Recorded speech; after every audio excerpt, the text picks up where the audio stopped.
Magandang umaga mga bata. Magandang umaga, teacher.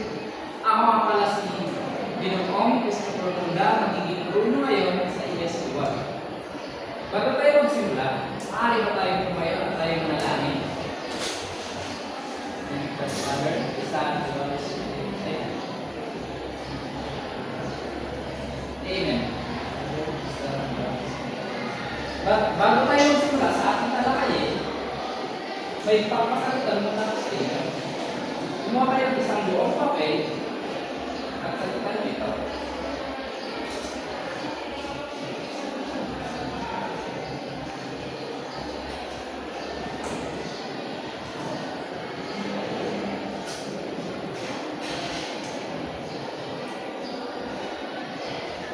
Babasahin nyo muna.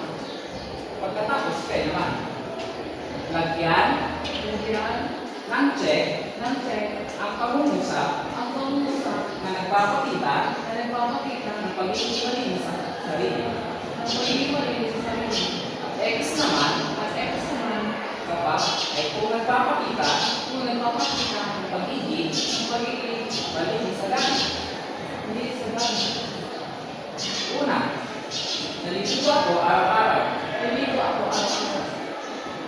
Pangalawa, ako ay nagsisipilyo 2 beses sa isang araw. Maayos ko sinusuklayan ang aking buhok.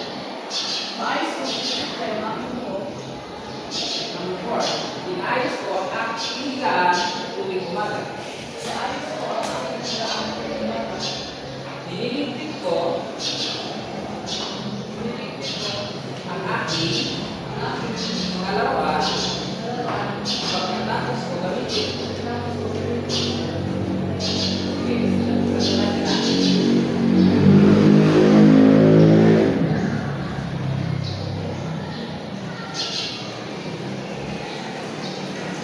Sa mga bata,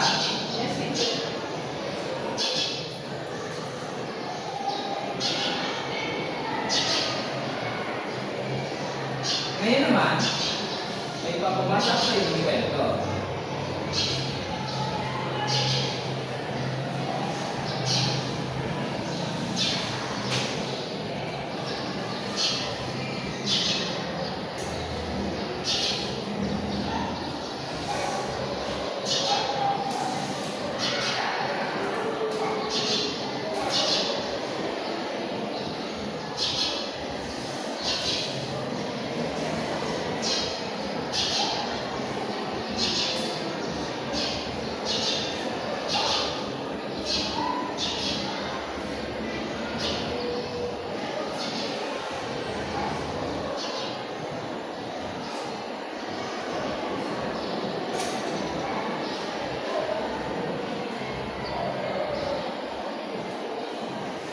Babasahin ko muna, pagkatapos ko kayo naman. Barangay Matiwasay. Si Sarah ay isang mag-aaral na sa ikalawang baitang nakatira siya sa baryo Matiwasay. Masaya at tahimik sa baryo nila. Mayapa at maayos ang pamumuhay sa barangay na iyon.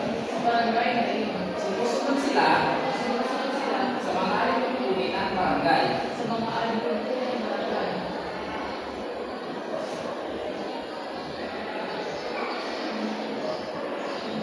Ang mga tao,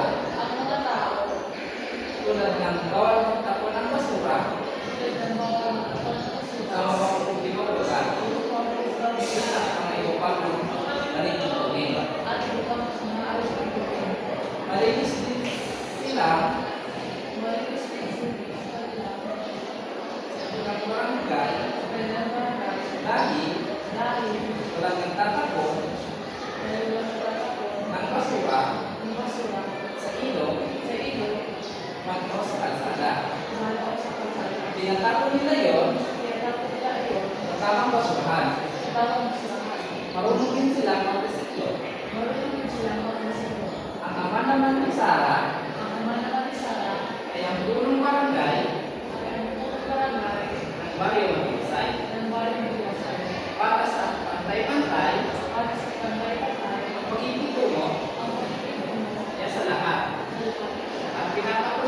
nila pinapatusan sila ang batas ang batas at alituntunin at ay tutulong kasama ang mga kasama ang mga kagawad kagawad ng barangay pati na rin ng barangay pati na rin mga tanong. ng mga tanong. May curfew din sila May katuloy sila sa barangay nila. sa barangay nila. Mula alas 9 ng gabi Mula ito, alas 9 na kami hanggang alas 5 ng umaga. hanggang alas 5 ng umaga. Rumuron na din ang mga talo Kumuha na ang mga tanong upang masaliro upang masiguro ang katimikan ang nagtitipid sa bayan. sa bayan. Okay, mga bata. Kung nakinig kayo sa kwento, sino ang batas sa kwento? Ay ka. Si Sarah po, Okay, tama. Ano ang pangalan ng kanilang bayan? barangay na po sa Okay, tama. Ano naman ang ginagawa nila sa basura? Itapos para sa Okay, tama. Bakit kailangan natin itapon ang mga basura? Ang mga basura sa tamang lalagyan. para lang Tama. Paano ka makakatulong sa inyong bayan kung gano'n na ginagawa sa kwento? tulad ng sa sa mga barangay. Tama. Ngayon naman, saan kontrol ang kwento? Sa isang barangay, maayos ang tulong ng isang barangay. Malinis ang barangay. Okay, tama. Ngayon naman, may papagawa ko sa inyo. Isusulat ninyo kung ito ba ay tama o mali. Babasahin ko ang ito.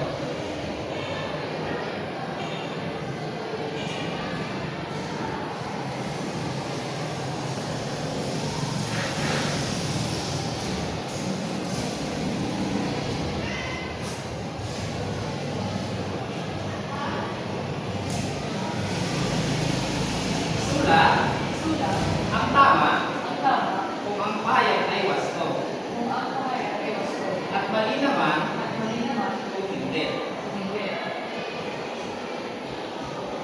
Damputin o walisin anumang kalat sa paligid. Mabuti ko kasi ang mga bahay sa paligid. Sino gusto sumagot? Ay ka.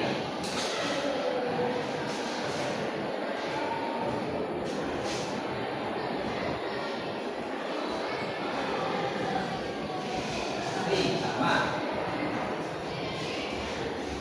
Tumulong sa pagtanim ng mga halaman sa paligid. Ay ka.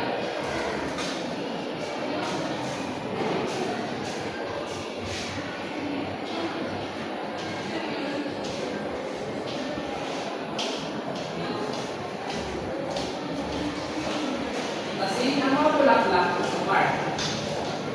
Tama. Sino gusto sumagot? Ay ka.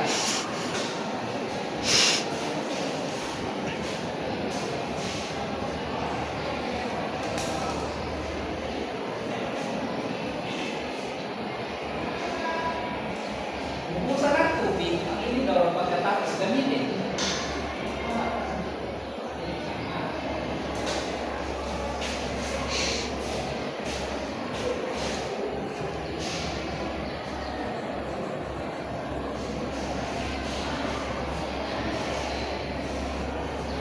Kalat ang mga basura sa kalye. Okay, tama.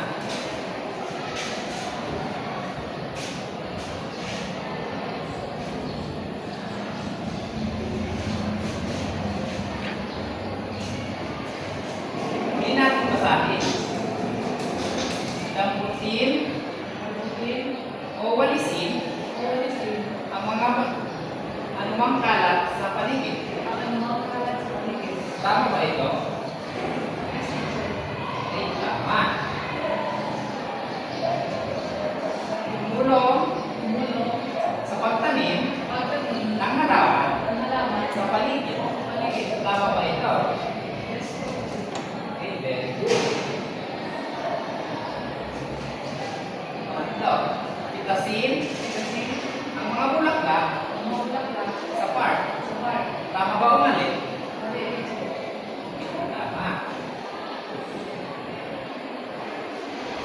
Buksan Buksan. ang tubig, Tubig. ang inidoro, Ang inidoro. pagkatapos gamitin. Pagkatapos gamitin. Tama o mali? Tama po, sir. Okay, very good. Ang lima, ikala Ikala. ang mga basura Ang mga basura. sa kalye. Tama o mali? Mali. Okay, very good. Ngayon naman, umabot na tayo sa ating takdang kali.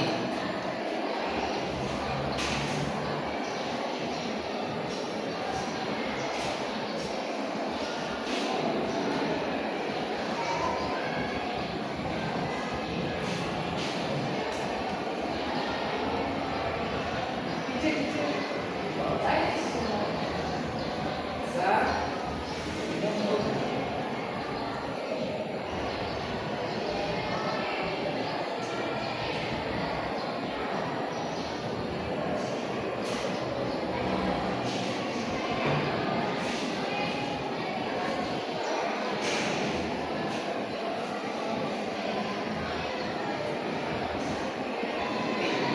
Basahin.